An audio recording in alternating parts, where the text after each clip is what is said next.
Bom, boa tarde a todos vocês. Meu nome é Carlos Guimarães, eu sou membro do board do Museu American Chamber of Commerce, eu presido o nosso comitê de relações institucionais, no nome da Câmara, da nossa presidente Simone Morato. Eu quero dar boas-vindas a todos vocês hoje aqui.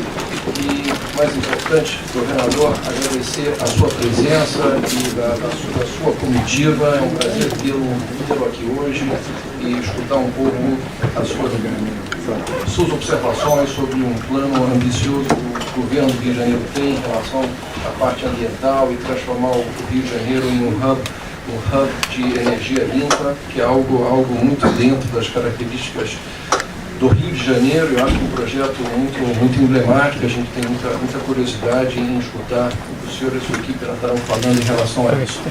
Eu aproveito e reconheço a presença de algumas pessoas aqui hoje, o ministro Fernando Sena, do nosso Consulado-Geral do Brasil aqui em Nova York. Obrigado pela sua presença, uma série de outras pessoas, membros do nosso board que estão aqui hoje. Então eu agradeço a presença de todos vocês. E como foi dito, isso aqui vai ser em português, mas tem tradução simultânea. Quem não tem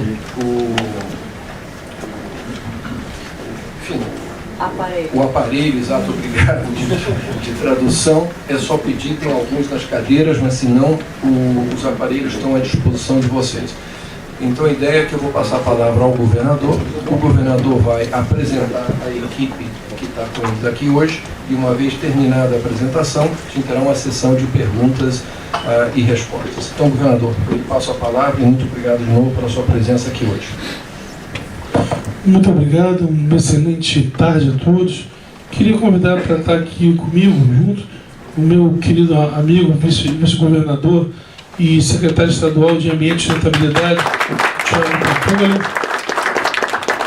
nosso secretário estadual de Planejamento e Gestão, Nelson Rocha, e também um grande amigo do Rio de Janeiro, Tony, que estivesse conosco aqui do meu lado, Tony. Tony é um dos grandes responsáveis dessa negociação que a gente está fazendo.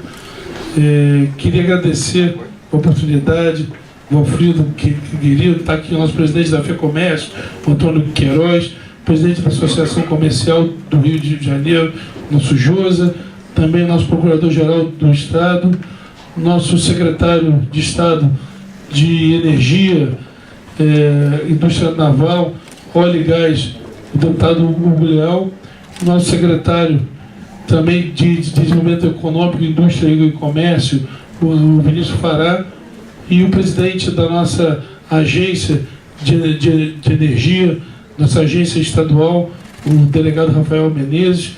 E esse é um pouco da nossa comitiva, o secretário da Casa Civil, prefeito do município de Barra Mansa e mais alguns amigos que estão presentes hoje aqui. Na verdade, essa história é uma história que começa há pouco mais de 2 anos, quando eu acabo assumindo o governo do estado do Rio de Janeiro. Eu era vice-governador e com o afastamento do então governador, eu assumo o governo com a grande missão de tocar ainda no momento complicado da pandemia, onde nós tínhamos o Rio de Janeiro fechado, muito fechado, economia parada, educação parada, um grande déficit nas contas públicas. O Rio hoje vive um regime especializado chamado regime de recuperação fiscal. É um grande parcelamento de nossas dívidas, mas também com metas fiscais muito complexas de serem seguidas, e aquele regime vencia em 7 dias, quando eu assumi. Então era uma situação completamente de caos. As pessoas levavam de espera na fila para um simples atendimento médico entre 24 e 36 horas. E nós tínhamos um déficit para fechar o ano na casa de 6,2 bilhões de reais. Então eu não pagaria o funcionalismo público e nem manteria os serviços funcionando nos meses de outubro, novembro e dezembro. Era um cenário muito caótico que o Rio de Janeiro vivia. O Rio de Janeiro, que ainda tinha na sua viva memória, os anos de 2016 e 2017, onde o funcionário público chegou a ficar de 3 a 4 meses sem salários e com uma capacidade de investimento de zero. A própria recomposição inflacionária dos servidores já tinham 7 anos que não aconteciam. Então, realmente, fizeram um cenário muito complexo. E nós começamos, então, um trabalho de retomar algo que nós achávamos que era fundamental, que era o diálogo. Me recordo aqui, e o nosso Antônio Queiroz, presidente da FEComércio, não vai me deixar mentir, que ainda na primeira quinzena vencia o decreto estadual que regulava o Covid, e eu tinha que tomar alguma atitude, ou não fazer decreto, ou renovar aquele, ou fazer um outro. E eu tomei uma atitude diferente que o meu antecessor então vinha fazendo. Eu chamei toda a cadeia produtiva. Chamei indústria, comércio, chamei logística, transporte, todos eles para uma grande reunião, onde, na verdade, às 7 da manhã eu me reuni com a saúde para entender o que estava, às 9 com toda a cadeia produtiva e às 11 com todos os prefeitos. E ali eu fiz uma proposta de um grande pacto pelo Rio de Janeiro, que não nos interessava nada que aquele momento fosse uma briga política, mas nos interessava que nós juntos achássemos soluções equilibradas para que conseguíssemos unidos sair do Covid. E assim foi feito.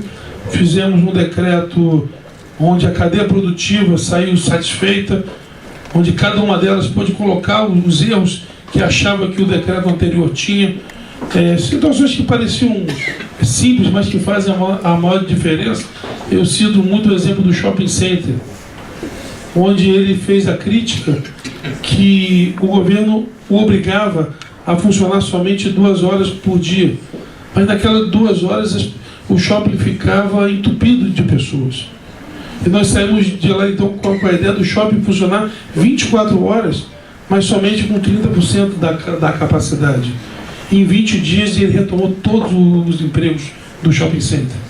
Só por essa ação de ouvir a cadeia produtiva, ouvir aquele que realmente lá na ponta, na prática, estava acontecendo. E isso se tornou uma máxima do governo.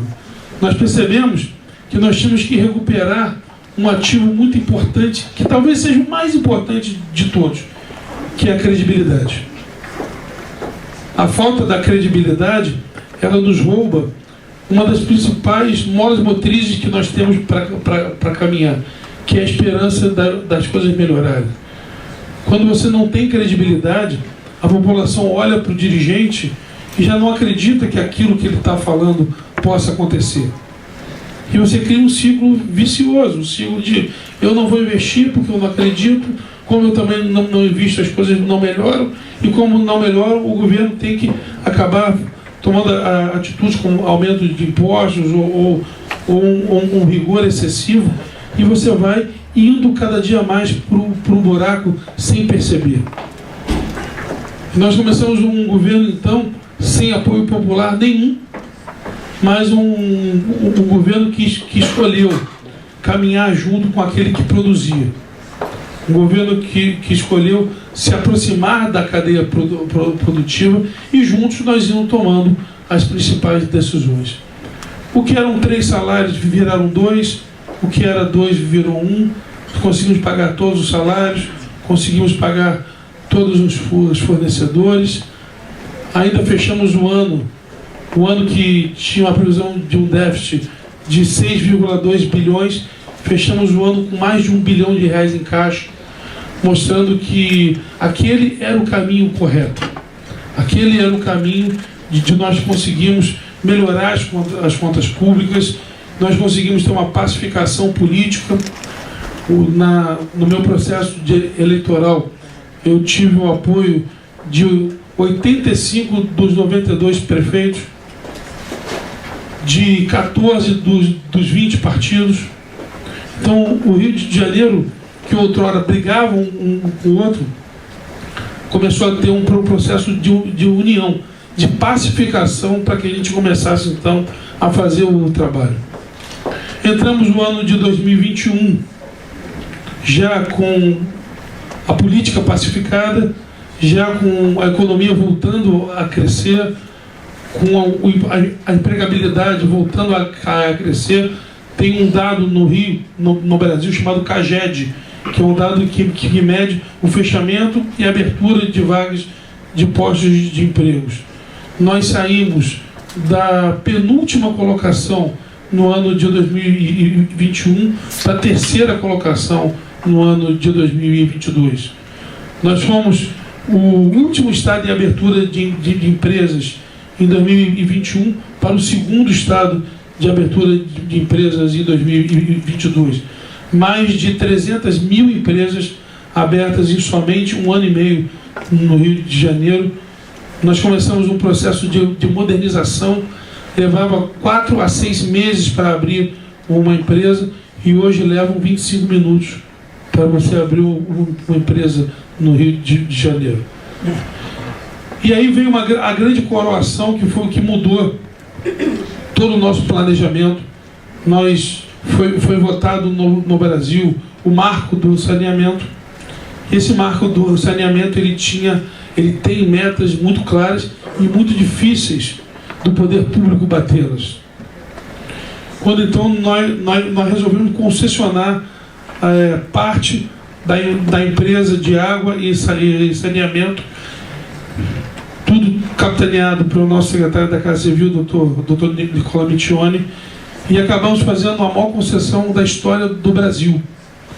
Uma concessão de 25 bilhões de reais em outorga, um fundo de Singapura, um fundo canadense e outro fundo brasileiro mesmo, adquiriram os 4 lotes. Foi uma concessão que ela tem um dado muito impressionante. Nenhum segundo colocado sequer recorreu.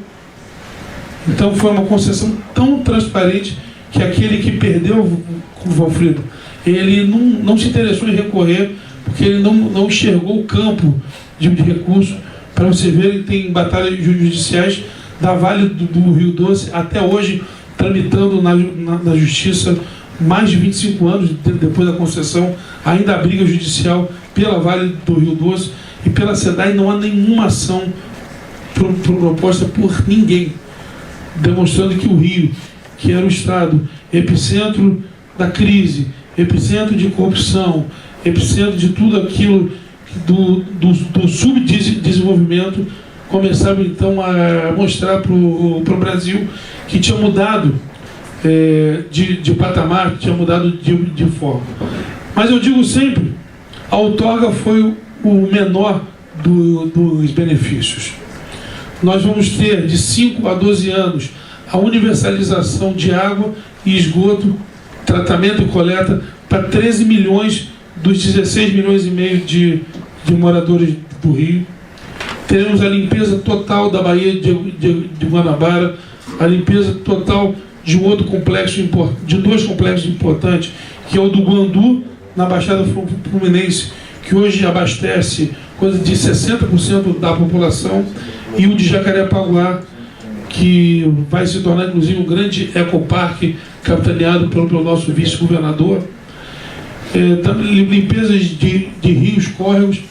E aí o governo resolve mudar a forma de enxergar. A concessão da SEDAI é um marco tão grande para nós que o Tiago era deputado estadual e eu convido para ser secretário de Meio Ambiente. E nós começamos então a fazer um olhar todo especial para a questão ambiental. O primeiro grande projeto dele, um projeto chamado Limpa Rios, que limpou mais de 400 rios em quase 50 municípios em um ano. O que inclusive nos permitiu muitos locais que teriam cheias por causa das chuvas não terem cheias. Depois o projeto chamado Florestas do Amanhã, que é o maior projeto de reflorestamento de Mata Atlântica da América Latina hoje. O Tiago também criou um outro projeto chamado Ambiente Jovem, onde nós contratamos 5 mil jovens, temos qualificação profissional para eles e uma bolsa para que eles façam educação ambiental dentro das suas comunidades. são só jovens de baixa renda, de comunidade, 5.000 jovens, formamos os primeiros 1.300 agora, que já saem para um segundo ciclo, onde o Estado financiará os 10 melhores projetos ambientais, o Estado financiará através da Agência de Desenvolvimento, fazendo um ciclo com que esses jovens possam agora se tornar ou empreendedores ou professores, que eles não saiam desse ciclo da defesa do meio ambiente, mas que a gente possa continuar. Graças ao outorga da SEDAI, montamos o maior plano de investimento do Rio de Janeiro, chamado Pacto RJ. É um programa de investimento em infraestrutura de 17 bilhões de reais, é quase todo o dinheiro da outorga, que ele é dividido para os municípios. Então o Estado ficará em torno de 14 bilhões e investirá 17, ou seja, todo o dinheiro da SEDAI e mais um valor que o Estado está colocando, será investido 100% em infraestrutura, para que a gente possa melhorar a qualificação profissional das pessoas, as estradas, melhorar a logística de portos, aeroportos. O Estado está reformando o aeroporto de Angra dos Reis, que é um polo de turismo e também um polo energético super importante. O Porto do Açu, que na minha opinião é Roterdã do Brasil, que é o maior calado da América Latina. Nós estamos construindo todas as vias dele para qualquer região do Brasil e também trazendo a ferrovia F-118, que vem do Espírito Santo, que colocará o Rio de uma vez por todas em todo o ramo da logística, sobretudo do agronegócio do Centro-Oeste. Então, o Rio de Janeiro hoje é um Rio de Janeiro da perspectiva. Estamos lutando junto ao governo federal pela rota 4B do gás, que vai fazer o Rio mudar de patamar, porque não tenho dado.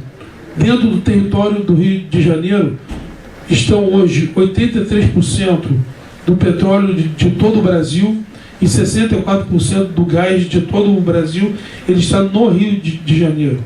Então é o maior hub de energia, mas também é um hub extrativista. E por isso o governo olhar para essa questão ambiental com muito carinho, porque é o Estado que tem mais a questão ambiental latente, pelas praias, Pão de Açúcar, Cristo Redentor. Para vocês entenderem, o Parque Nacional da Tijuca, onde fica o Cristo Redentor, a entrada que as pessoas pagam no Parque Nacional da Tijuca financia todos os outros parques do Brasil. Então, graças ao Parque Nacional da Tijuca, graças a quem frequenta, vai conhecer o Cristo Redentor, todos os outros parques nacionais do Brasil são mantidos. E isso está dentro do Rio de Janeiro hoje. O único parque que ainda é sustentável, que só se paga, é o de Foz do Iguaçu. Os outros todos são deficitários e pagos pelo Parque Nacional da Tijuca, que fica no Rio de Janeiro. O Rio de Janeiro hoje, ele é o segundo estado que mais paga impostos federais. Então é São Paulo em primeiro lugar e o Rio de Janeiro em seguida. A gente paga 2,5 vezes o nosso orçamento anual, nós entregamos para a União. O Rio é um estado de 100 bilhões por ano e ele dá para a União 250 bilhões de reais por ano. Então é esse o novo Rio de Janeiro que a gente tem hoje a tranquilidade de poder voltar a viajar, poder voltar a apresentar esse Rio de Janeiro na segurança pública.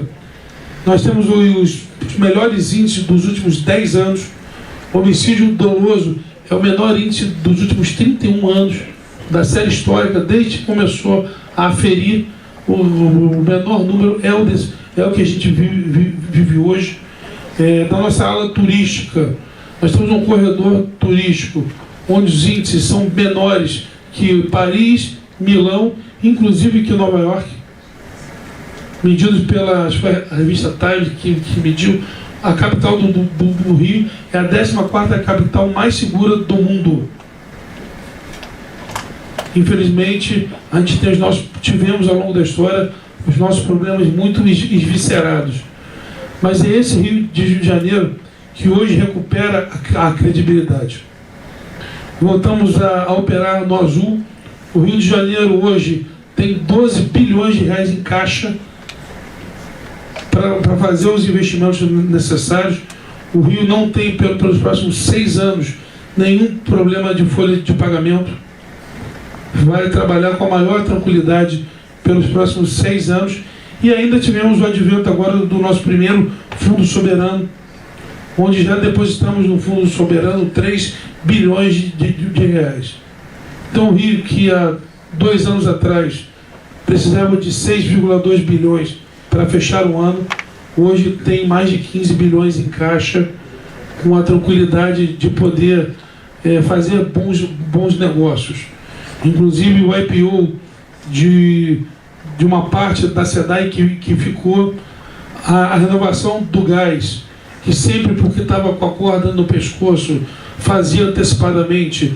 É a primeira vez em 20 anos que não será feito antecipadamente, assim como a venda da folha de pagamentos também não está sendo feito antecipadamente. O Rio hoje tem a tranquilidade de poder esperar para fazer os negócios na hora certa e poder assim trazer um resultado melhor. Fomos à Estônia e importamos da Estônia o modelo de governança digital. Então hoje o Rio começa a implantar um modelo de governo digital que muito em breve o colocará entre uma das potências digitais do mundo. Temos 6 universidades federais, federais estaduais, só no território do Rio de Janeiro, um grande complexo tecnológico, científico. Ano passado, nós passamos no ano de 2021 de um investimento de 150 milhões de reais para bolsas, para um investimento de 680 milhões de reais em bolsas.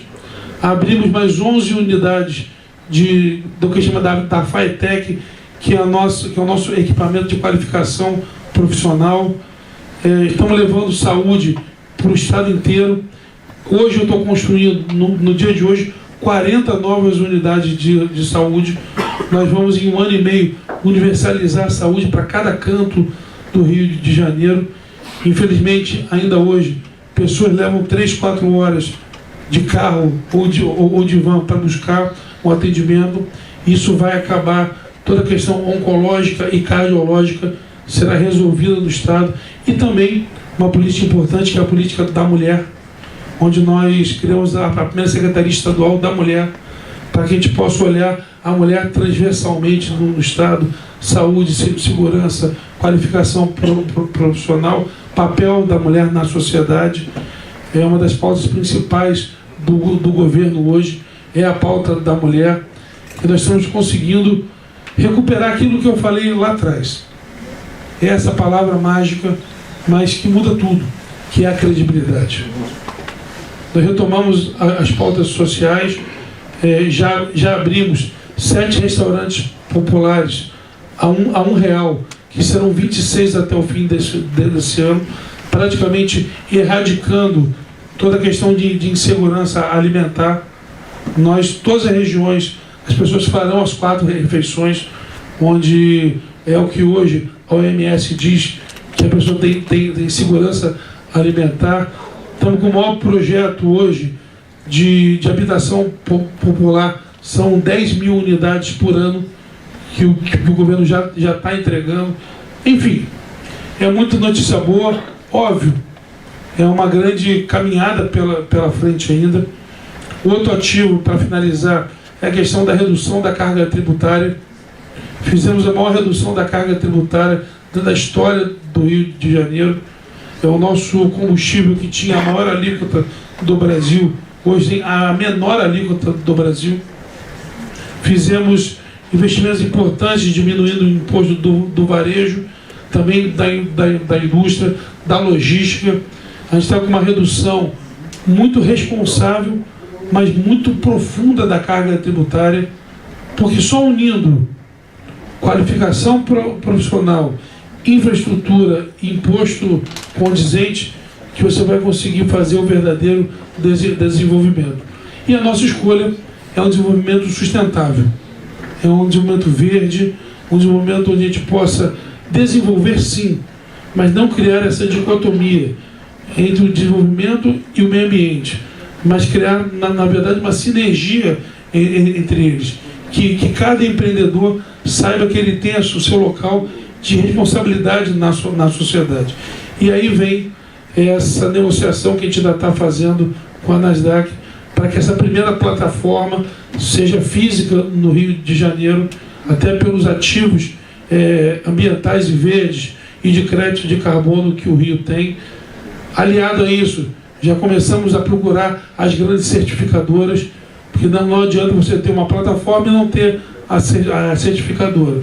Então também começamos negociações com as grandes certificadoras para que elas possam também se instalar no Rio de Janeiro, e assim a gente transforme o Rio nesse hub de uma política econômica verde, política econômica sustentável, política econômica onde a gente vai olhar as próximas gerações, entender que a gente não está transformando o Rio de Janeiro para agora, a gente está transformando o Rio de Janeiro para 20, 30, 50 anos. Ainda hoje somos muito dependentes do royalties de petróleo e da participação especial. Se o barril está alto, o dólar está alto, o Rio está rico. Se abaixa, o Rio está pobre. E a gente não quer mais ter essa dependência toda.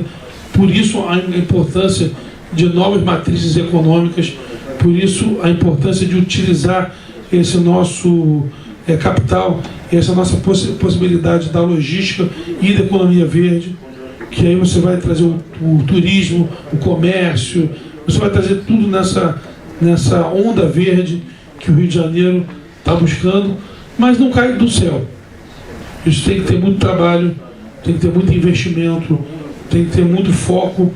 É esse foco que nós estamos hoje. E eu queria agradecer a oportunidade de estar aqui hoje. Tanto o Thiago, o Nelson e o Tony estão aqui para que a gente possa responder, quem tiver dúvida, como terão. O Thiago como secretário e o Nelson e o Tony que estão mais a par dessa questão, dessa nova plataforma que, se der tudo certo, em poucos dias a gente vai estar conseguindo tornar realidade. Mas a gente está aqui para fazer mais uma força, porque o Rio tem a motivação política, tem a infraestrutura necessária e tem o capital político necessário para que a gente possa levar essa plataforma para o Rio de Janeiro. Muito obrigado, Alfredo. Obrigado.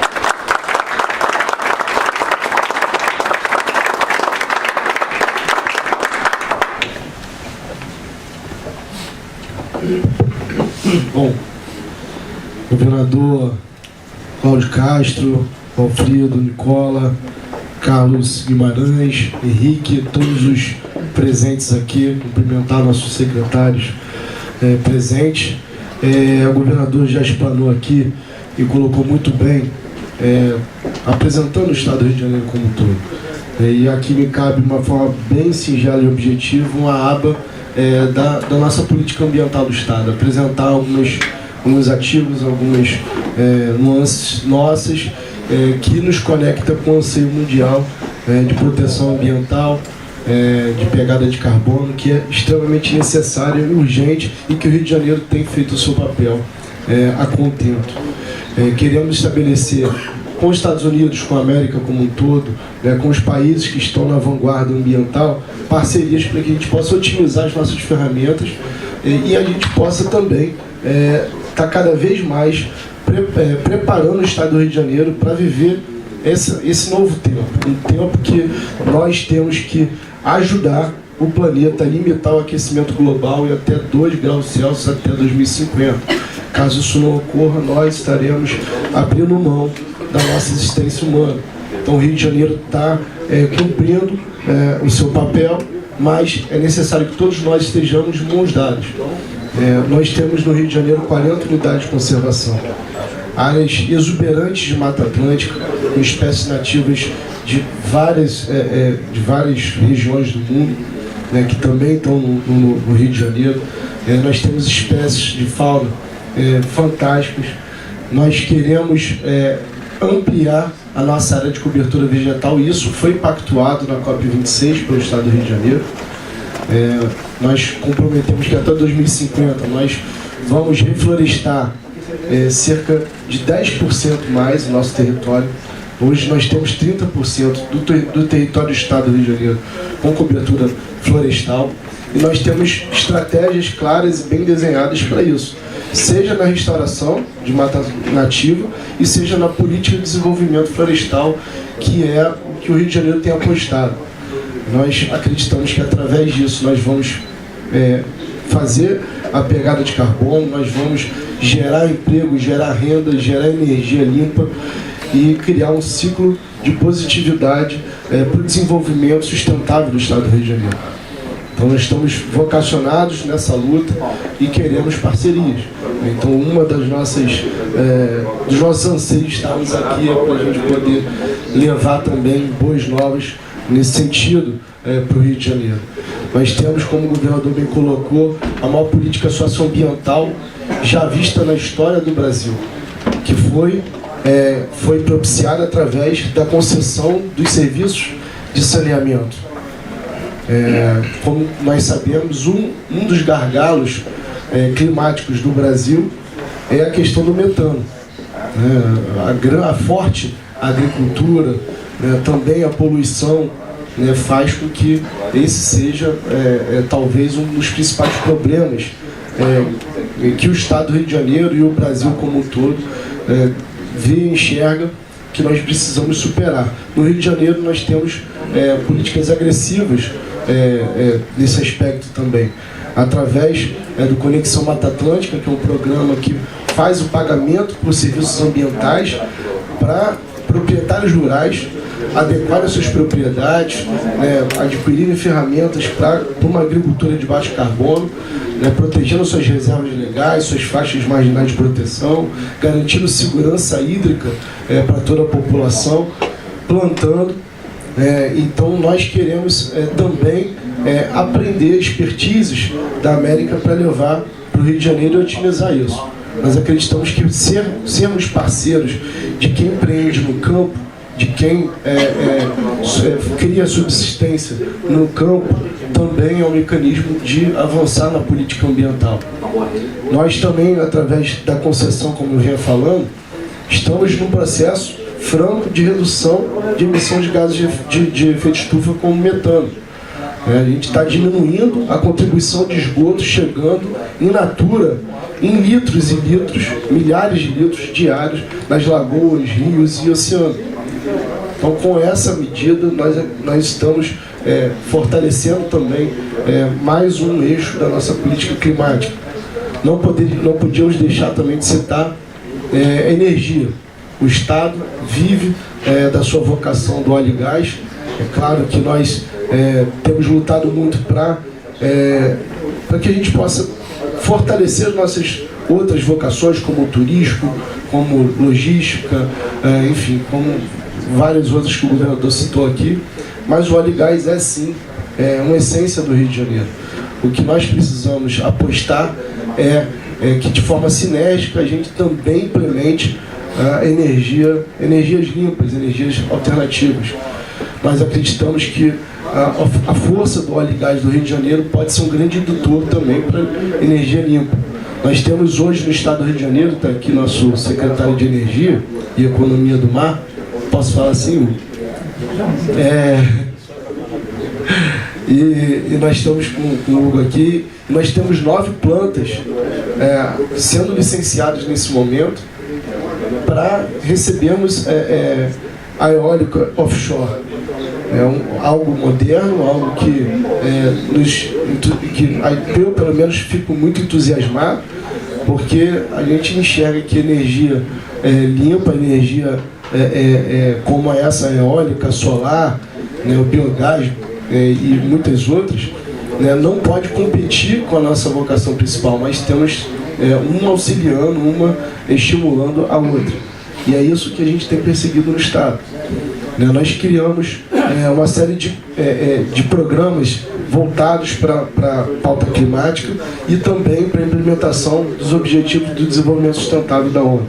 Criamos uma autoridade do desenvolvimento sustentável, estamos implementando de forma transversal no governo todos os ODS, no nosso plano plurianual, na nossa PLOA, que é a lei orçamentária. Então, todos os eixos do governo têm que estar necessariamente linkado com os ODS, né, e mostrando o resultado. Nós temos um observatório medindo tudo que está sendo feito, tudo que está sendo projetado e como está impactando, né, isso tudo conectado, né, com os ODS. Aqui, como a gente estava falando da concessão do saneamento, o ODS 6, por exemplo, é algo que nós temos muita tônica: segurança hídrica, proteção dos mananciais, recuperação dos ecossistemas marítimos, e nós vamos perseguir isso com muita força.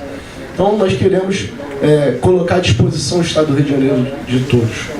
Nós queremos recebê-los e que a cada dia que passa a gente melhore os nossos índices, que a gente melhore a nossa qualidade ambiental, e que o Brasil, né, seja enxergado como um país que respeita o meio ambiente, a começar pelo nosso Estado, a começar pelo Rio de Janeiro. Nós temos uma aptidão para a economia azul, né, 600 quilômetros de costa, né, com atividade pesqueira, com a indústria naval, né, com, enfim, uma série de players ali que nós queremos fortalecer, e a economia do mar é um eixo importante para o Estado do Rio de Janeiro. Então, acho que é isso: a economia do mar, política energética voltada para a transição segura, justa, para uma energia mais limpa, né?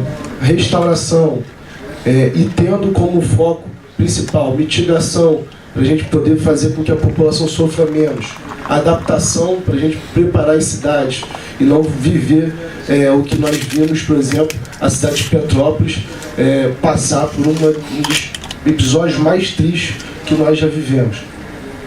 Isso é necessário investimento público, é necessário também investimento privado.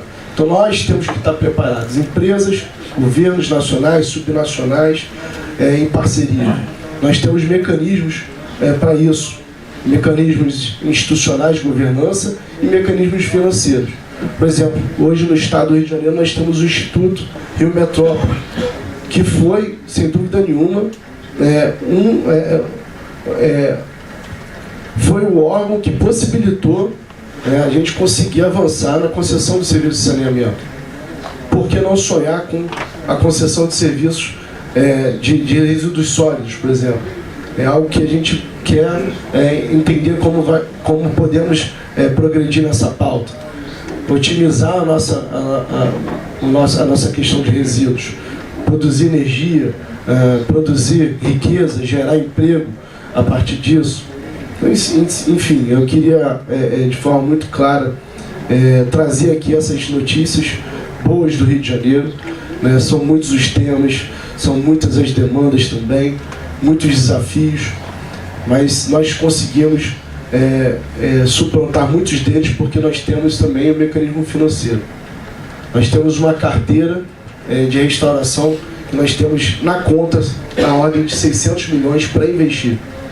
Então, qualquer empreendedor, qualquer governo estrangeiro, qualquer parceiro que quiser investir em Mata Atlântica vai encontrar no Rio de Janeiro um ambiente propício para isso.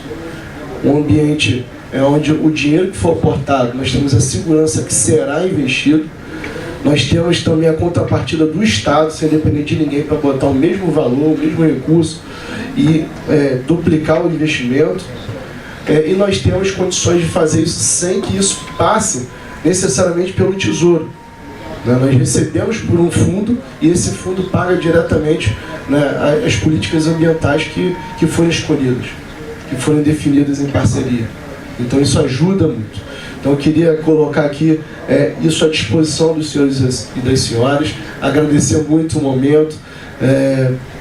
Acho que me estendi um pouquinho, mas foi necessário porque o meio ambiente nos emociona, nos faz falar muito, mas eu tenho certeza que nossa parceria vai ser profícua, nós vamos estar sempre à disposição dos senhores. Tá? Muito obrigado, uma boa tarde a todos.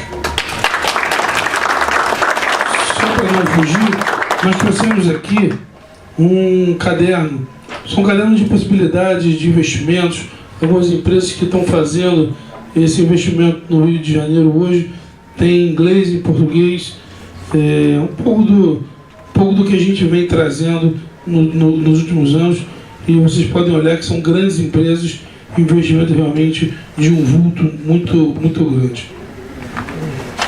Sobretudo essa página aqui, que é a mais impressionante delas, onde fala esses valores são valores de investimento que já estão acontecendo no Rio de Janeiro hoje.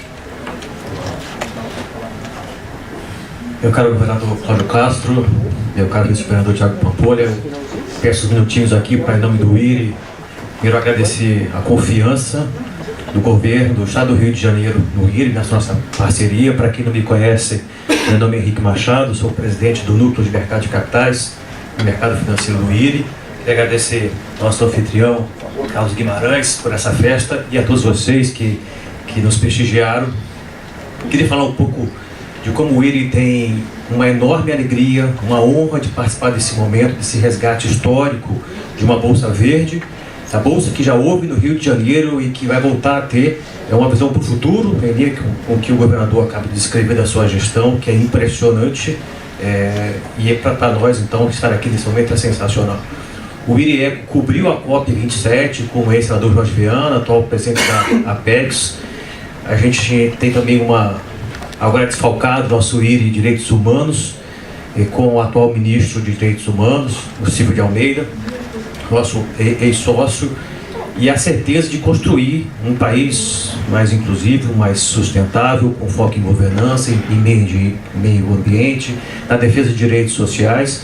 E no IRI Mercado em especial, para a gente é muito interessante participar.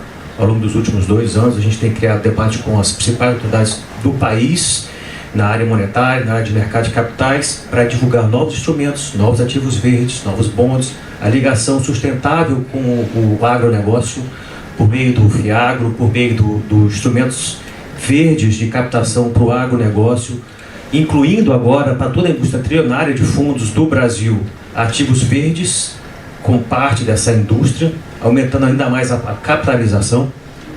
E nesse debate do IRI Mercado, também com as instituições de governo, a gente trouxe aqui para o evento o presidente da CVM, explicamos para ele a proposta, assim como eu sei que o secretário também explicou mais de uma vez.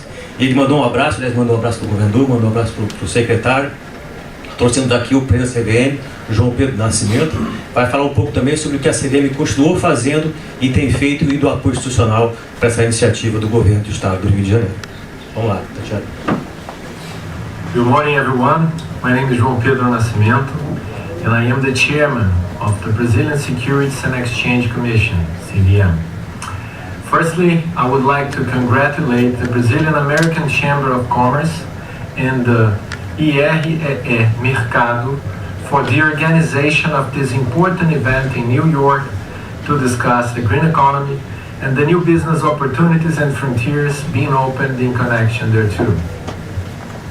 I would like to thank my colleagues Valfrido and Henrique Machado for the invitation to participate in today's discussion, apologizing for not being able to attend in person due to previously existing appointments in my official calendar.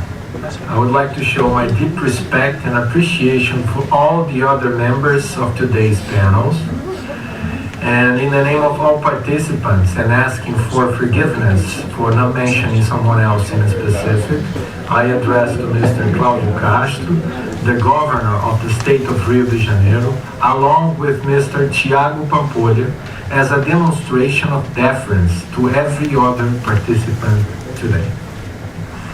I should also mention specifically Mr. Nelson Rocha, Secretary of Management and Planning of the State of Rio de Janeiro, whom I have already received more than once at CVM to discuss the potential outcome and business opportunities for the opening of a stock exchange in Rio de Janeiro, with focus primarily on the green economy and the sustainable finance agenda.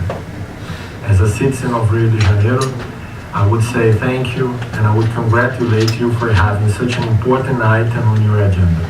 With that being said, I'll try to be brief and make good use of this opportunity to deliver a symbolic speech to demonstrate CVM support for today's discussion. Within its legal mandates as a securities regulator in Brazil, CVM is responsible for several attributions, but is more likely referred to by the market as the cherry of the capital markets. I understand and respect that, but during our tenure as chairman of CVM, we are trying to give a more inclusive approach. Therefore, we are giving light to the attribution of CVM as the market developer, the developer of new business opportunities for our country. The green economy is a great frontier for CVM to explore its market developer approach. Therefore, CVM is stimulating the formation of savings and its application in securities, promoting the efficient and regular expansion and functioning of stock markets, and stimulating permanent investments in securities. I have been frequently saying that future is green and digital. This quote has rendered to me an opportunity to be the first Brazilian to speak at the Sustainable Finance segment of COP27, invited by IOSCO, the International Organization of Securities Commission. Brazil is a country of continental proportions, with the largest preserved native vegetation on Earth, and with several clean energy sources available. Sustainable finance is a very promising field. CVM, along with the Brazilian capital markets, are giving a strong contribution for the development of the carbon credits market in Brazil. Additionally, we have already put in place disclosure obligations for the issuers of securities based on Resolution 59 of CVM. Therefore, the reference form, which is a sort of a prospectus that the issuers need to deliver from time to time to the market, now brings a lot of information related to disclosure on sustainability practices being adopted by the issuer.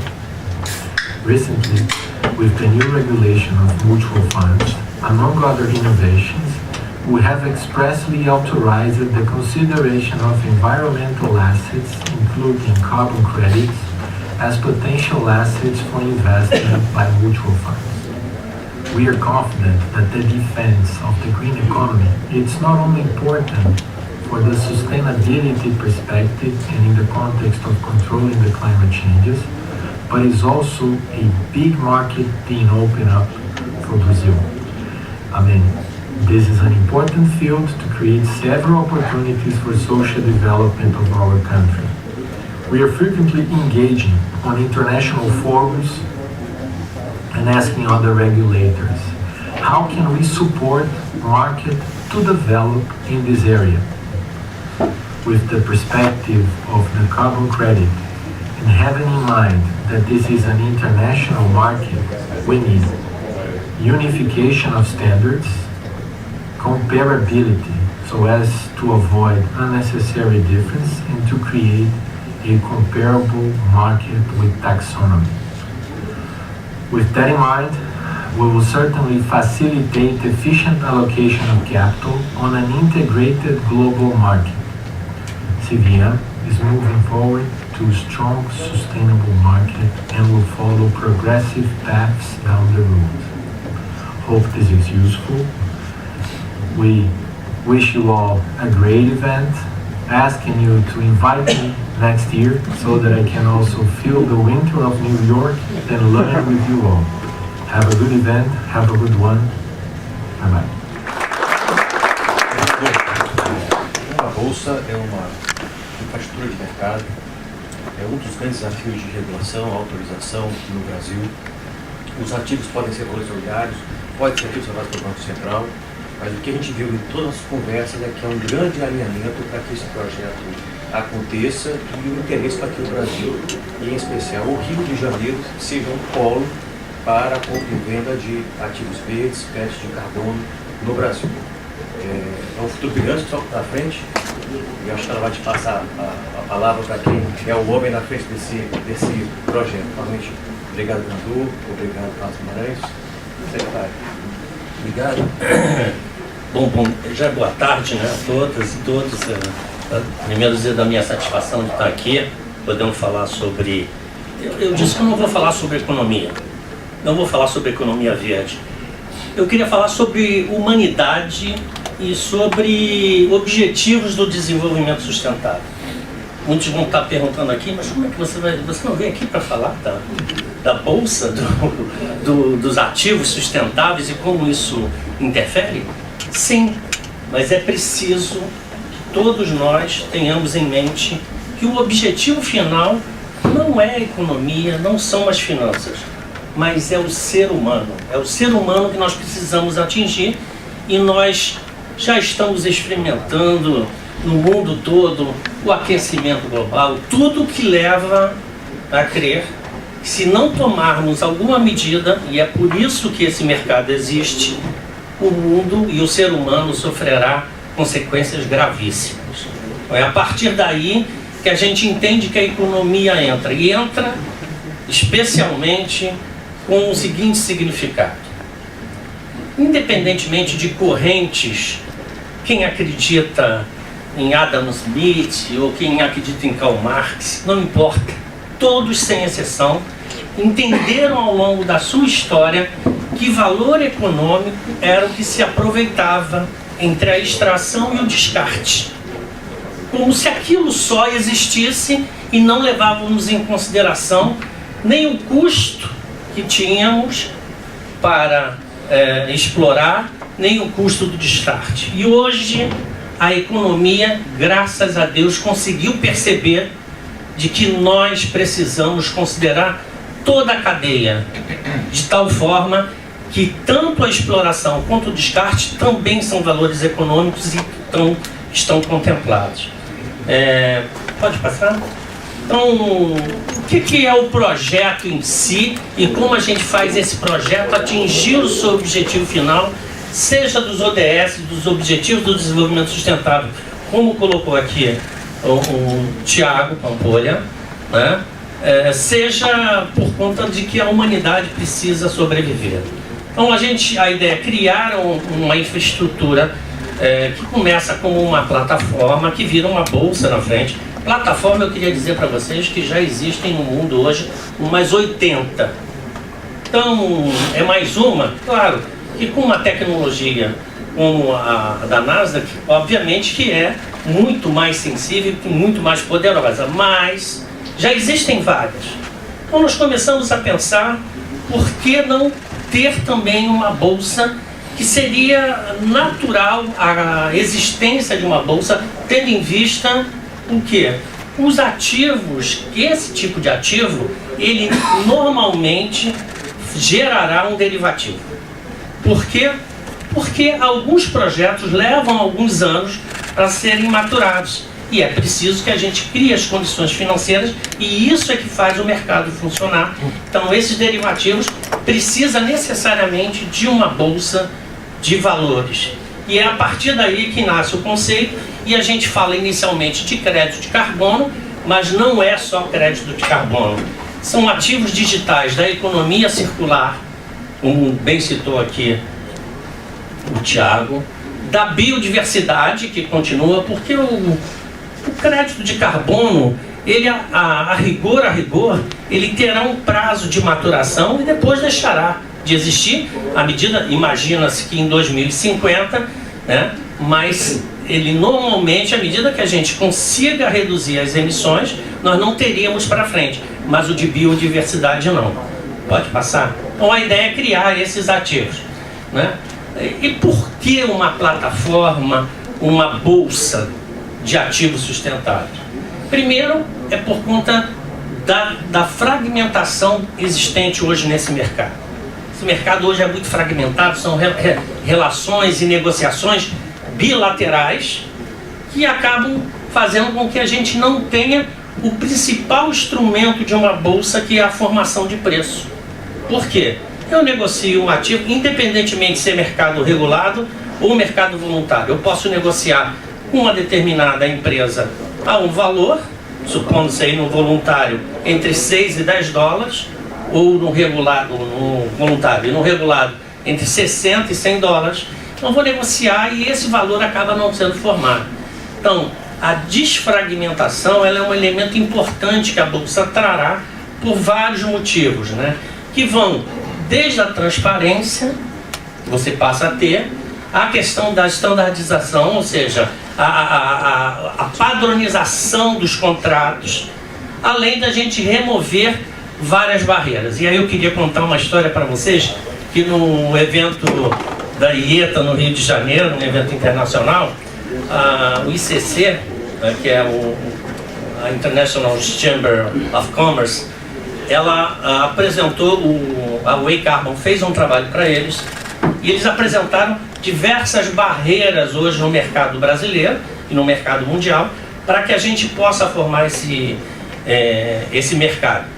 E nós tivemos acesso, pela relação que nós temos com eles, foi quase combinado, mas não foi combinado.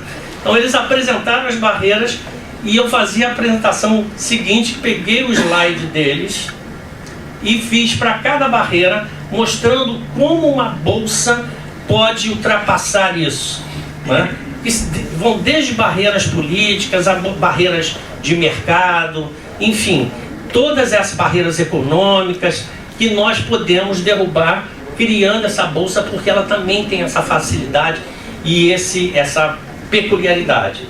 Obviamente que além de algum nível de segurança que nós teremos na bolsa.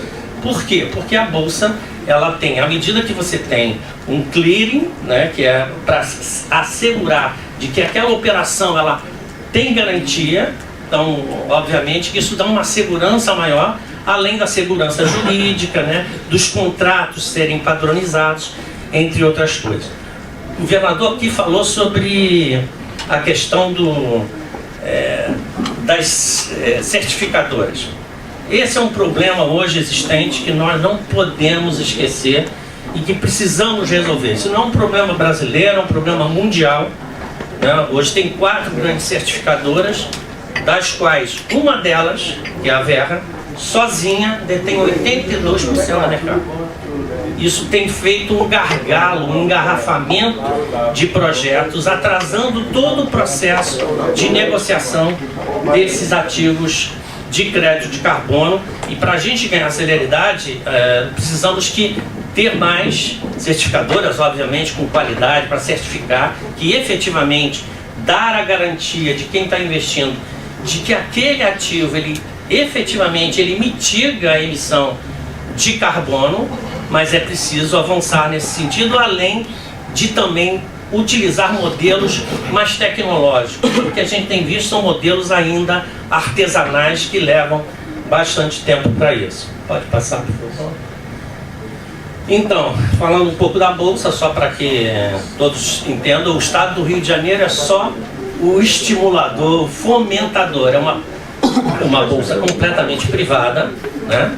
E o Rio entra propondo e estimulando, que esse é o papel do Estado. O governador sempre orienta nesse sentido, né? Olha, tem que deixar o mercado funcionar e nós precisamos estimular esse mercado para que o desenvolvimento aconteça. Então, qual é o papel do Estado, entre outros, né? Remover as barreiras regulatórias, e isso a gente tem feito, até mandar um abraço para o meu amigo João Pedro. Nós temos feito isso. Eu tenho dito, nos últimos 10 meses, só com a CVM eu já me reuni umas 15 vezes com todos os setores, eu e meu time, e também com o Banco Central, em função da necessidade da gente poder regular esse mercado, criar parâmetros. Para quem não sabe, tem uma legislação no Congresso Nacional, teve o decreto em maio de 22 do governo federal, e tem um projeto de lei que o senador Tasso Gereissati, ele consolidou 4 projetos num só. Ficou bom o projeto, eu acho que precisa só de alguns detalhes. Eu, inclusive, o governador está lá na Comissão de Meio Ambiente, defendendo alguns pontos sobre isso. Então, o Brasil vem avançando nessa direção, né? O suporte do Estado para colocando os seus ativos, os créditos oriundos, créditos de carbono oriundos dos seus ativos ambientais dentro da plataforma, né? Nós vamos também apresentar políticas tributárias para o adensamento do mercado, porque o mercado não adianta ter um volume de recursos grande, mas com pouca gente operando. Então, uma das formas que nós encontramos foi a utilização de políticas tributárias para atrair pessoas físicas, pessoas jurídicas para participar do mercado. Uma delas, só para citar, os projetos de lei estão prontos para serem encaminhados ao Legislativo. Uma delas é o carro que for menos poluente, o contribuinte terá um desconto no valor do imposto sobre o veículo, só que esse desconto não será dado em dinheiro, porque aí a gente não toca no Tesouro, no Caixa do Estado.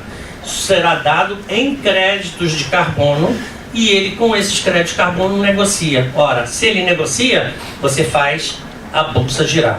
Além disso, tem outros instrumentos extremamente interessantes, especialmente para investidores e empresas, que é o financiamento do próprio processo. Vamos imaginar que uma indústria tem a necessidade ou deseja fazer a descarbonização da sua base, da sua plataforma. Ele poderá pegar o financiamento e esse financiamento terá como garantia o próprio crédito de carbono. Então a gente está vendo isso também, não só no próprio mercado privado, mas os próprios instrumentos que o Estado pode se utilizar disso. Para isso nós temos a Agência de Fomento Estadual, que já está fazendo desenvolvimento de projetos nessa direção, a gente tem conversado, e o BNDES, que eu também venho conversando com o BNDES, que seria uma forma de estimular a descarbonização da economia, se utilizando dos próprios ativos desses recursos futuros para facilitar a comercialização desses ativos, né? Pode passar. Eu prometo que eu já estou terminando, faltam só 3 minutos e 45 segundos. Então, o Brasil tem um potencial imenso, né? Seja no mercado voluntário, que a gente tem hoje 48,7% do mercado global, 48,7% são de ativos hoje que o Brasil tem. Estima-se que a gente tem entre 35% a 40% do estoque de CO2 retido do planeta. E no mercado regulado, hoje nós temos 28%. Então, o Brasil é o grande player, né? E é por isso que uma bolsa, uma plataforma, um hub mundial de negociação não pode estar em outro lugar. Ele tem que estar aonde está esse ativo. E esse ativo, ele hoje está no Brasil.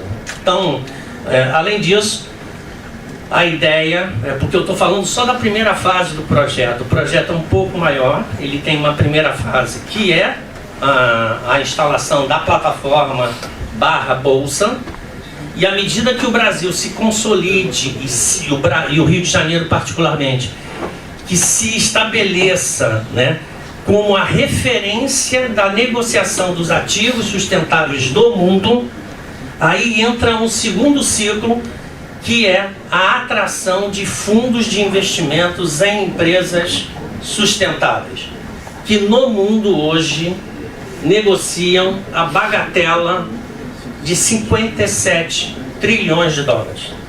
Nós só queremos um pedacinho. Eu fiz até as contas, se a gente conseguir, ainda mais que a liquidação, governador, vai ser no Brasil, né? Essa é uma das condições. Como a liquidação vai ser no Brasil, se eu atrair 2% desses fundos, né? E hoje já não tem mais problema de fluxo de capital, né, Carlos? Como já tivemos lá atrás, né? Hoje tem essa facilidade do fluxo de capitais, então teria uma facilidade, a gente só precisa convencer também, e é um pouco do papel que a gente vai fazer, eu tenho certeza que o Tony aqui vai ajudar muito nisso, que é o convencimento das agências de risco de que o Brasil não é esse risco todo que ainda imaginam que seja, apesar dos problemas que a gente enfrenta de outra natureza, mas não econômicos nesse momento. Mas se a gente atrair 2%, nós estamos falando praticamente de dobrar o PIB brasileiro. Então, como diz o meu querido Valfredo, na realidade é uma revolução, sim, Valfredo. Essa é uma revolução na economia brasileira. na economia do nosso estado. E aí, obviamente, que tem pessoas que nasceram ungidas para estar no momento certo para realizar isso, e eu acho que é um pouco disso que o Cláudio tem, né? Ele acabou sendo conduzido ao governo do estado, né, reeleito agora, e tem a oportunidade de transformar não apenas o Rio de Janeiro, mas contribuir para o Brasil. Por que o Rio de Janeiro no Brasil? Aí eu podia dizer um monte de coisa aqui boa do Rio de Janeiro, mas não vou fazer isso porque eu sei que tem muitos amigos aqui de outros estados. Mas o Rio, na realidade, pelo fato de ter sido o anfitrião da Rio 92, onde começou os primeiros debates sobre crédito de carbono. Foi lá. Né? E o governador nomeou o Paulo Protásio como autoridade da autoridade Rio 2030, que é exatamente a pessoa que era secretário daquela conferência, né? Coincidências boas da vida, né? Então nós temos a maior floresta urbana do mundo, né? Aí fala-se muito do Parque da Tijuca, que eu sempre achei que fosse, mas eu descobri que é o Parque da Pedra Branca lá. É o maior de todos. O maior reflorestamento da história do século XIX, promovido aonde? Na Floresta da Tijuca, por Dom Pedro II. Então a gente tem historicamente, né, além de o Brasil, o Rio de Janeiro ser uma referência do Brasil para o mundo, a gente tem essa vantagem de ter sediado, de uma série de ações que acabam caracterizando o Rio de Janeiro como centro, né? E obviamente, como nós já fomos a referência financeira do país, a ideia é que a gente possa resgatar isso. Pode passar. Por fim, eu queria deixar para vocês, para reflexão, esse mapa. É um mapa distorcido. Vocês vejam que ele está completamente deformado, mas nessa deformação, quem aparece como uma grande bola, um grande centro, o maior de todos, é o Brasil. Isso é o crescimento da produtividade primária, que são dos recursos naturais.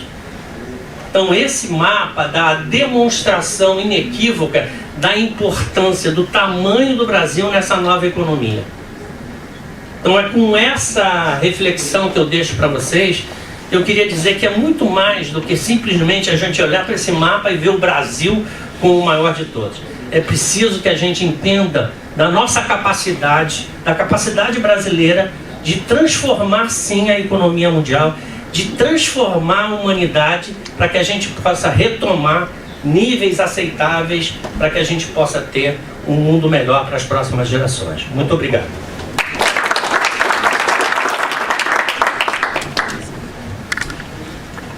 Obrigado, governador, vice-governador, Nelson e todos que estão aqui. Alô? Não, acho que está ouvindo, não?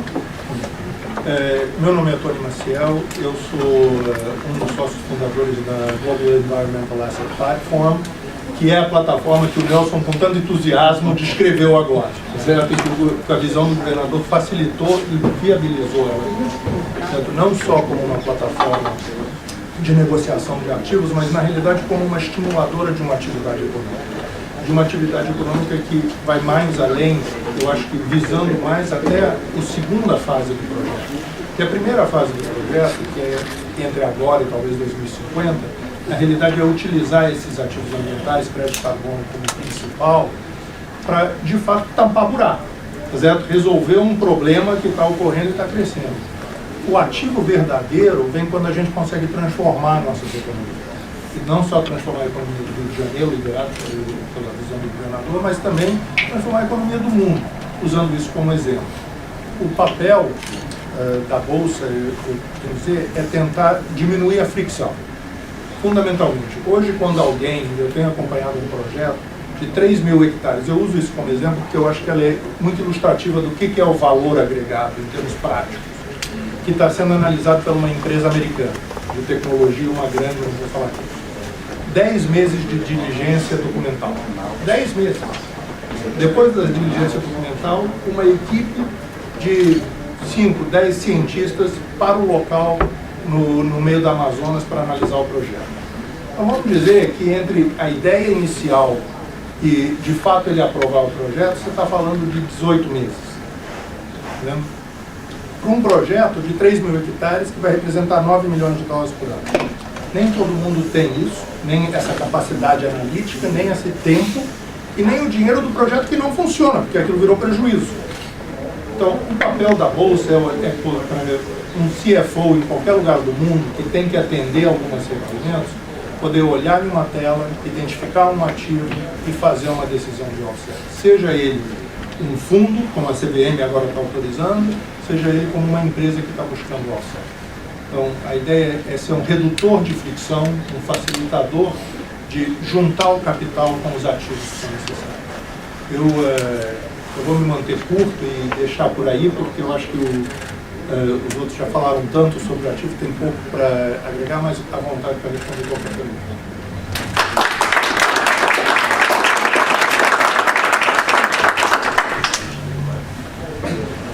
Eu gostaria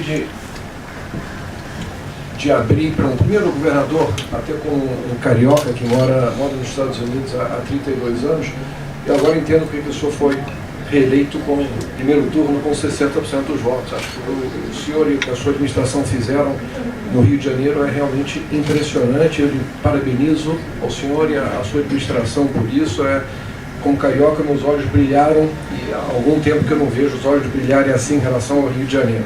Então eu gostaria de abrir para perguntas que qualquer um de vocês possa ter a qualquer um dos palestrantes. Se não, eu teria uma primeira pergunta, é o seguinte: ao governador, o senhor, o vice-governador, o secretário, o próprio Tony, nós temos aqui presentes hoje advogados, investidores, todas as pessoas que estão aqui hoje têm um interesse muito grande em relação ao Brasil, em relação ao Rio de Janeiro.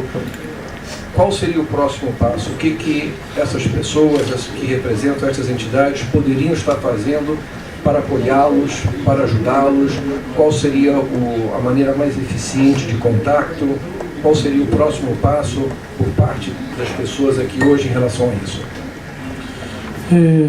Na questão de desenvolvimento mesmo econômico, até por isso os dois secretários na área de desenvolvimento vieram conosco nessa missão. Nós queríamos que o Rio de Janeiro voltasse a ser um local de foco para aquele que empreende. Todo mundo, quando pensa em fazer investimento, começa a imaginar locais, imaginar situações, possibilidades. E a nossa grande missão é recolocar o Rio nesse lugar, nesse locus, nesse ponto onde a pessoa fala assim, tem que olhar o Rio de Janeiro lá se é uma grande oportunidade. Então, se a gente pudesse pedir e também ofertar, seria essa primeira fase de recolocar o Rio no mapa do investimento. Se quem os senhores representam, ou suas próprias empresas, tiverem com essa ânsia, com essa vontade de fazer um investimento, que nos coloque e nos procure, porque talvez tenhamos uma grande oportunidade de negócio e talvez os senhores e senhoras se surpreendam como o Rio voltou a ser esse local de possibilidade de investimentos, de empreendimento, enfim. Então, estão nossos dois secretários na área de desenvolvimento, um mais ligado à indústria e comércio, o outro na questão de óleo, gás, energia e indústria naval, para que nós possamos voltar esse mapa do grande investimento. Acho que não se arrependerão de fazer essa consulta, porque o Rio de Janeiro voltou a ser um local realmente onde grandes empreendedores estão dispostos a colocar o seu recurso. Por favor. Meu nome é José Antônio Brito, sou presidente da Associação Comercial do Rio de Janeiro. Queria saudar a todos, evidentemente.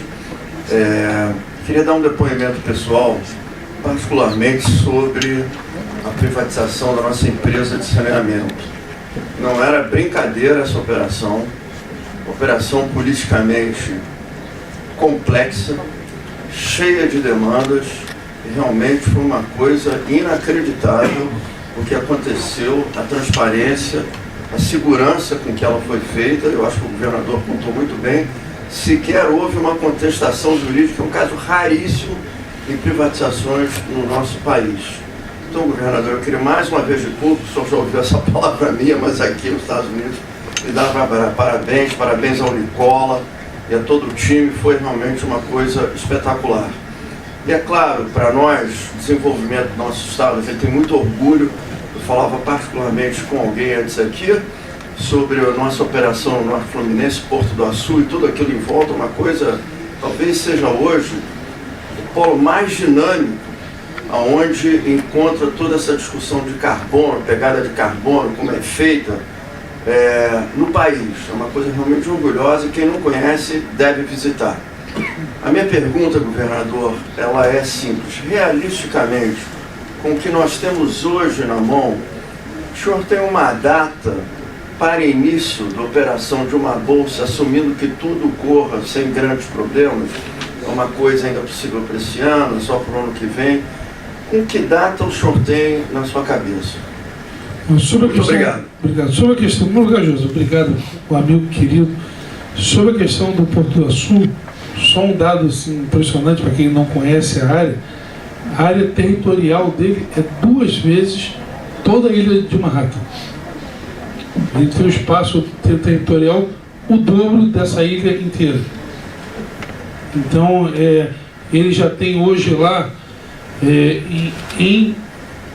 entregue e já na fase avançada de produção de energia, 3 GB de energia através de termoelétrica. E hoje 35% da exportação de óleo e gás do Brasil já é do Porto do Açu. Então, é termoelétrica a gás, inclusive. Então, ele é autossuficiente para todo aquele que precisa de gás. Ainda será muito mais porque a Rota 3, que já é do Rio, mas ainda não está em operação, deságua exatamente lá. Então, é a maior possibilidade de investimento do Brasil hoje. Eu não tenho a menor dúvida que ele seja o Porto do Açu, até pela sua área. Hoje ele só está, se não me engano, entre 18% e 25% de área ocupada. E aí, é óleo offshore, uma das 3 melhores aí, enfim, mas o campo de possibilidades no Açu é uma coisa impressionante. Sobre a questão da Bolsa, José, ainda não dá para dizer exatamente, até porque ela, em primeiro lugar, depende da finalização da negociação, que nós esperamos aí até o fim da semana ou nos próximos dias está resolvendo, e depois ela começa com uma plataforma e ela depende da maturidade da plataforma e das certificadoras. Então a gente, é um trabalho complexo. A certificação, eu acho que é um grande ativo nisso. Quanto mais a gente tiver sucesso em levar as certificadoras, que é o próximo passo, depois de a gente ter a plataforma instalada, devidamente assinada, a gente já começa a correr atrás das certificadoras, porque aí você completa o ciclo inteiro. Quando você tem a certificadora e a plataforma, aí você vai ter maturidade negocial para você realmente transformar em bolsa. Esperamos o mais rápido possível, mas não é uma... Ela é de médio... A plataforma assim que assinar, ela é quase que imediata, ela é 1 ano, mas a bolsa ela é um projeto de médio prazo. Não é isso? A plataforma em si, ela é rápida, à medida que assina, eu acho que a plataforma, o roteiro tecnológico, para ela estar funcionando no 2º trimestre desse ano. É rápido. A evolução para a Bolsa vai depender um pouco da maturidade dos outros players e da densificação. As políticas que o governo do Rio está dando ao lado, a gente entende que elas serão grandes aceleradores dessa densificação. E isso vai dar velocidade ao processo. Obrigado.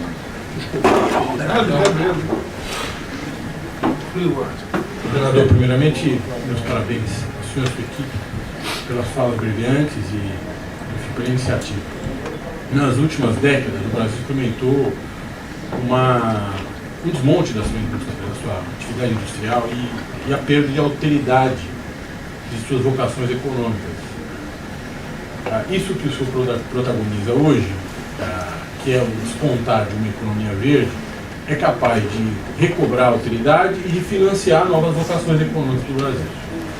Não por isso, olha, exatamente por isso, o governo federal, recém-impossado, criou núcleos para pensar desenvolvimento de economia verde no MIDIC, no Ministério do Desenvolvimento, Indústria e Comércio, e no BNDES.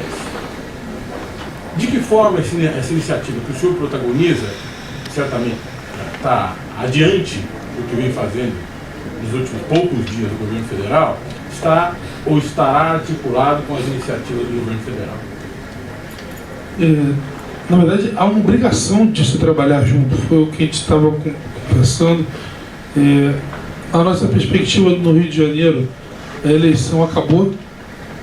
Eu sou, apoiei muito o presidente Bolsonaro, dei o maior resultado do Brasil para ele, mas a eleição acabou e a gente vai trabalhar, como democratas que somos, trabalhamos com aquele que o povo escolheu. Isso é uma premissa básica. Quando o Rio de Janeiro sai na frente, e acaba saindo na frente, sobretudo, e aí eu vou me tirar, mas esse trio aqui, o Thiago, o Nelson e o Tony, o Thiago nas polícias em si, e o Nelson e o Tony com essa proposta, que foi muito debatida, viu, gente? Não foi, a gente olha agora aqui, mas a gente pensou muito, porque é uma perspectiva tão grande, tão simbólica, que se ela não acontecesse, e eu digo isso porque eu acredito que ela vai acontecer, ela também é uma grande frustração. Então você não pode trabalhar sem a lógica de tomar cuidado com frustrações. Porque não adianta ganhar 1 mês, 2 meses de matérias boas e depois aquilo virar uma grande frustração na frente. Por isso que até nós seguramos bastante as divulgações, tudo, para que isso tivesse algo palpável. Eu vim aqui no começo do ano passado, a gente estava o ano inteiro trabalhando nessa perspectiva. E eu não tenho dúvida, Alfredo, que pelo lugar que o Rio hoje, vou dar um spoiler aqui para vocês, mas nós temos uma grande parceria com a Companhia Siderúrgica Nacional, e eles estão nos ajudando com um trabalho de reindustrialização do Rio de Janeiro. Então eles estão financiando um trabalho que a gente possa ver o que a gente precisa fazer de maneira de regulação, de investimento, de perspectiva energética, para trabalhar o Rio num processo de reindustrialização, que infelizmente, em virtude da guerra fiscal, o Rio foi muito prejudicado. Até se regular isso, o Rio tem uma demandada enorme de indústrias. E nós estamos trabalhando nessa perspectiva de reindustrialização sob o foco e a égide da industrialização verde. E ela é fundamental para que a gente possa criar um novo tempo, inclusive de uma indústria perene e pouco suscetível a somente questões fiscais, ela fazer essa migração, ou seja, uma indústria que vem e que fica. E ela não fica fazendo, porque uma crítica que eu fiz, até fiz ontem, né, lá, do próprio empreendedor que gera a guerra fiscal. Porque ele está ali, mas ele está aqui, mas ele está prospectando ali, e ele vem para você e fala, ó, ou você faz isso ou eu vou embora. E precisa ter também, tem que ser uma via de mão dupla, poder público e empreendedores, para que a gente tenha uma relação estável, para que não fique o tempo todo nem eu querendo mudar as condições e nem o empreendedor querendo fazer na disputa ruim, que é a disputa sempre só fincada na questão tributária. Eu tenho feito esse alerta no Brasil que, se nós não tivermos equilíbrio, não tivermos uma situação muito clara, o que vai acontecer é que em pouco tempo os estados ficarão inviáveis, a máquina pública fica inviável, e você tem que retroceder e fazer um aumento de tributo, porque se tornou inviável. Então isso tem que ter uma regulação muito séria, e aí a gente espera que o governo federal assuma o seu papel de regulador de Brasil, para que essa guerra fiscal, a consequência dela, não seja ali na frente uma mudança nas condições. Você enxerga isso hoje em Goiás, por exemplo, onde foram dados incentivos quase que absurdos, e hoje o Estado está quebrado e está em regime de recuperação. E se não fosse o regime, ia estar tendo que aumentar tributo, e todos aqueles que foram para lá com o Eldorado do imposto estariam hoje tendo as suas condições revertidas, e teriam que estar repensando de novo. Só que a gente sabe que um repensar desse, às vezes são dezenas, centenas ou até bilhão, para que o empreendedor possa rever.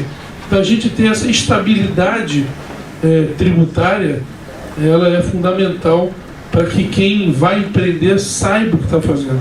E acho que essa indústria verde, ela vem criar um ativo que dificilmente terá essa concorrência grande, o que para o Rio de Janeiro é fantástico. Então essa, infelizmente, vai ser a última pergunta, só por questão de tempo para as pessoas aqui. Boa tarde a todos, governador. Sou Antônio Florencio, presidente da FEComércio do Rio de Janeiro. Corroborando as suas colocações em relação a todo esse trabalho que é feito junto ao comércio do Rio de Janeiro, que responde por 80% do PIB do Estado, nós gostaríamos de colocar o ingrediente do comércio nessa negociação. Porque todos os projetos que pelo menos nós tomamos conhecimento, ele envolve agricultura e indústria. E o comércio hoje ele tem uma série de atividades que pode perfeitamente transformar em crédito de carbono.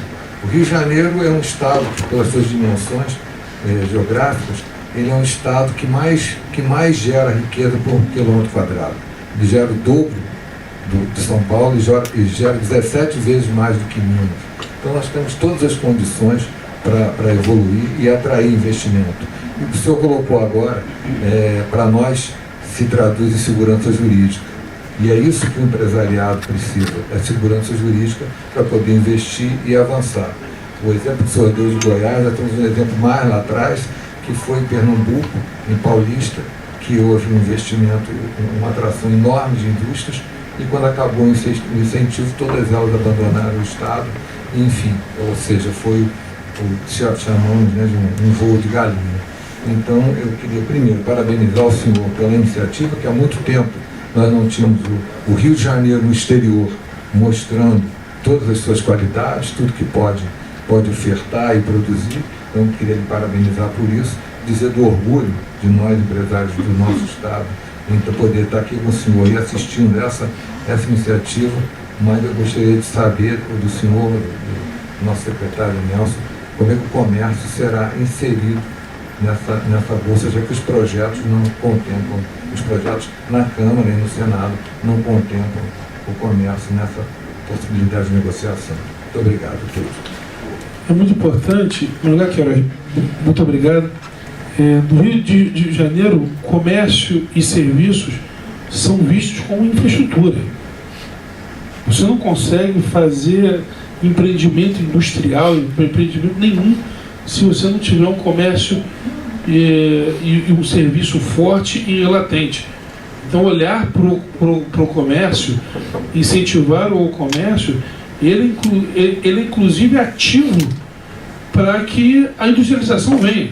Não há industrialização sem serviço e sem comércio. Ela é base, ela é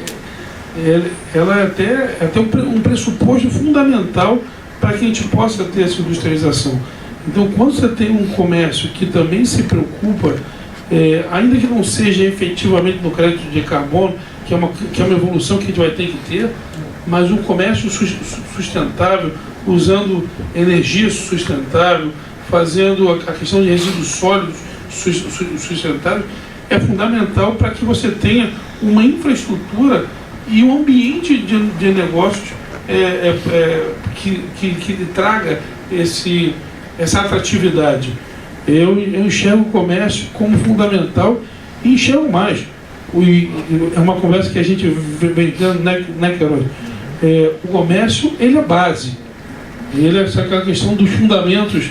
Quando você vai ter uma lei, você tem considerando, você vai fundamentando, né? E quando você tem uma possibilidade de investimento, o comércio ele faz parte desses conceitos. Considerando que você tem comércio, que você tem serviço, que você tem transporte, que você tem infraestrutura. Então o comércio no Rio de Janeiro, a importância que se é dado hoje é porque o comércio ele virou base. Ele virou algo que você não vai conseguir passar para uma nova fase, para uma nova etapa, se o comércio não tiver amadurecido. E por isso que o comércio hoje, sem dúvida, e a gente às vezes cai nesse erro, né, de olhar para frente e esquecer que quem está do nosso lado o tempo todo. É porque, na verdade, o comércio ele faz parte da caminhada.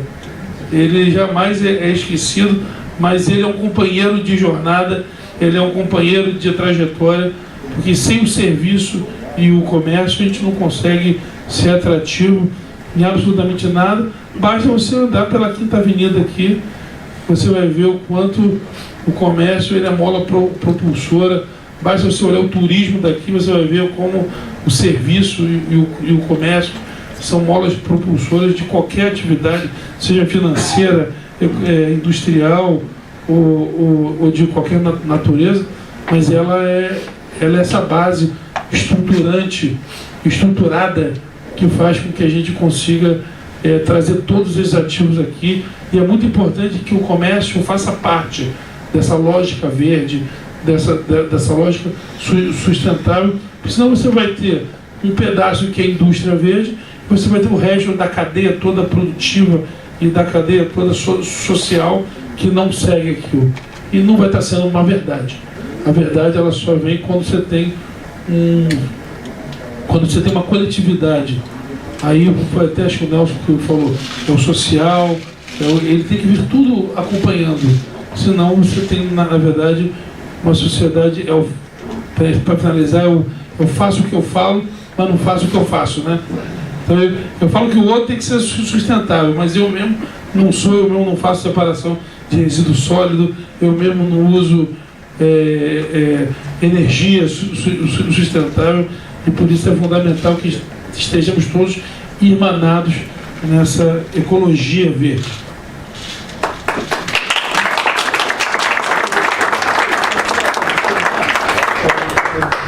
Além do comércio ter um papel interno, vamos chamar assim, de ajudar a transformar suas atividades em atividades verdes, eu acho que também o comércio tem um papel importantíssimo, que é o contato com a população. E o contato com a população e a consciência da população no Rio de Janeiro, em qualquer lugar, sobre a questão verde, é crítica. Porque isso é o que dá sustentabilidade, não é as empresas, é o povo pensar dessa forma. E parte disso é a integração da decisão de neutralizar nas suas atividades do dia a dia, que passa pelo comércio.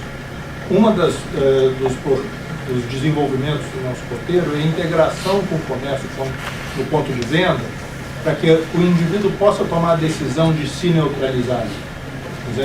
E isso é uma conversa que a gente deveria ter, porque, idealmente, todo ponto de comércio está, de alguma forma, integrada via app com a infraestrutura da Bolsa. E a comunicação sobre a sustentabilidade com a população é tão importante quanto ela. E o comércio é o ponto de execução. O comércio é um grande indutor de hábitos de consumo, mas também de hábitos sociais. Sim. Né? Além de ser a porta de entrada no mercado de trabalho. Né? Então, do primeiro emprego. Então, todo esse trabalho que nós podemos fazer, já fazemos.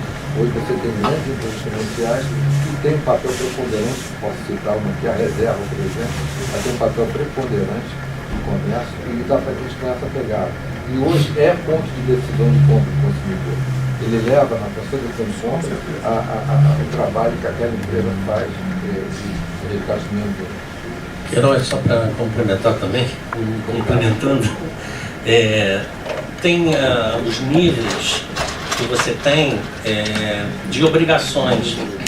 Muitas vezes tem 3 níveis, então a indústria vai começar a exigir dos seus fornecedores que eles também tenham, e esses fornecedores dos fornecedores embaixo.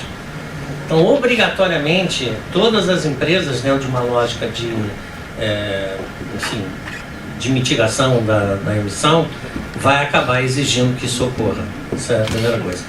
E a outra é aproveitamento de crédito de carbono. A ideia, já conversei lá com o Vinícius também, né? É você agregar por sindicatos, por associações, para que possam formar volumes suficientes para negociar, porque aí a condição melhora do que eventualmente uma loja pequena fazer sozinho. Então, tem já algumas ações já pensadas aí que a gente vai ajudar também, mas construindo junto com a FEComércio. Obrigado.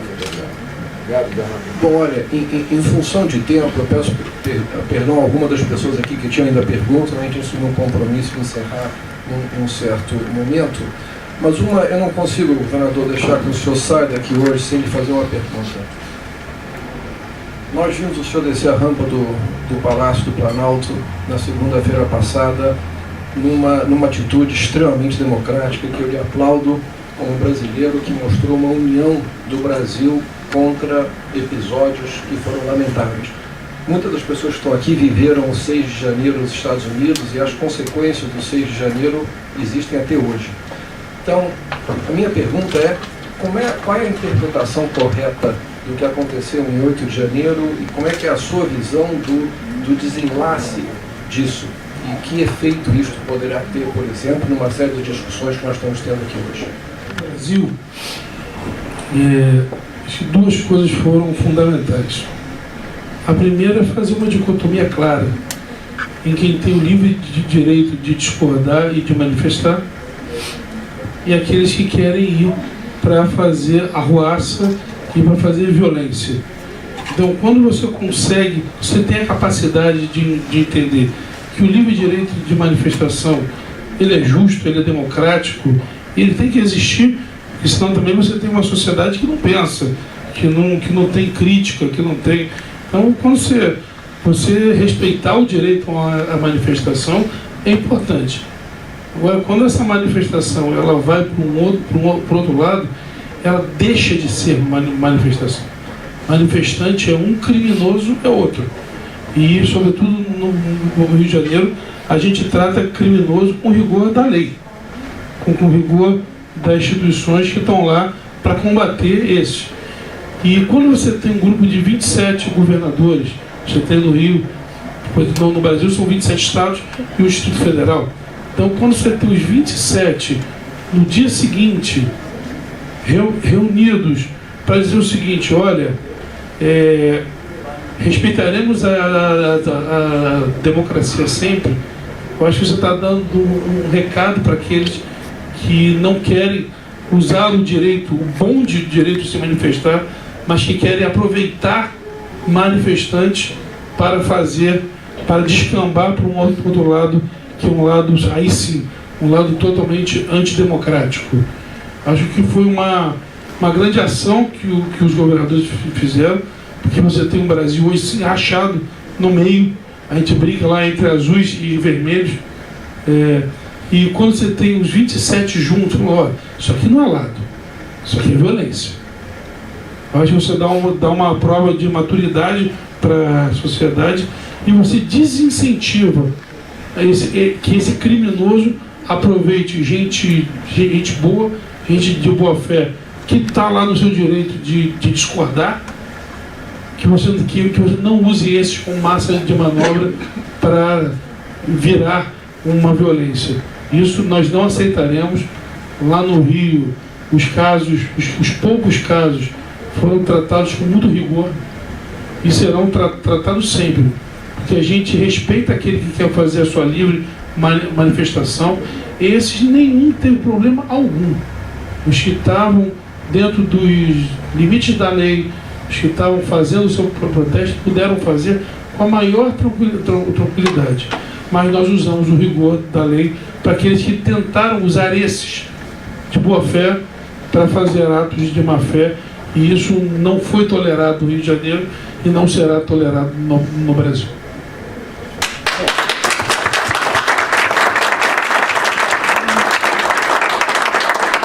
Governador, em nome da Câmara, eu agradeço a sua presença, o vice-governador, secretário, Tony e a equipe de vocês que estiveram aqui hoje e parabenizo por tudo isso. A gente continua à disposição de vocês. Muito obrigado a todos. Obrigado. Excelente.